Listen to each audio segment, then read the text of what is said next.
স্কুলের ওই জীবন থেকে তোরে ভালোবাসি, এখন আমার না হয়ে তুই অন্য কারো সাথী। স্কুলের ওই জীবন থেকে তোরে ভালোবাসি, এখন আমার না হয়ে তুই অন্য কারো সাথী।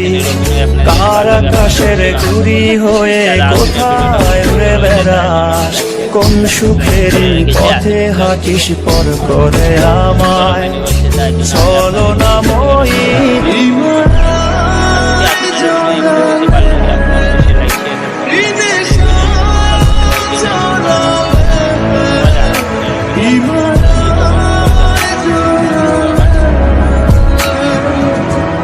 সুন্দর অভিনয় করেছে। তারপর পল্লিকারাম টিভি সবচেয়ে জনপ্রিয় নায়িকাদের সাথের অভিনয়টা এই ভিডিওতে কেমন হয়েছে অবশ্যই কমেন্ট করে জানাবেন, ঠিক আছে। সাথী কিন্তু আগে থেকে দুর্দান্ত অভিনয় করছে, তাই জন্য আমি আপনাদেরকে বলছি সাথীর অভিনয় কেমন।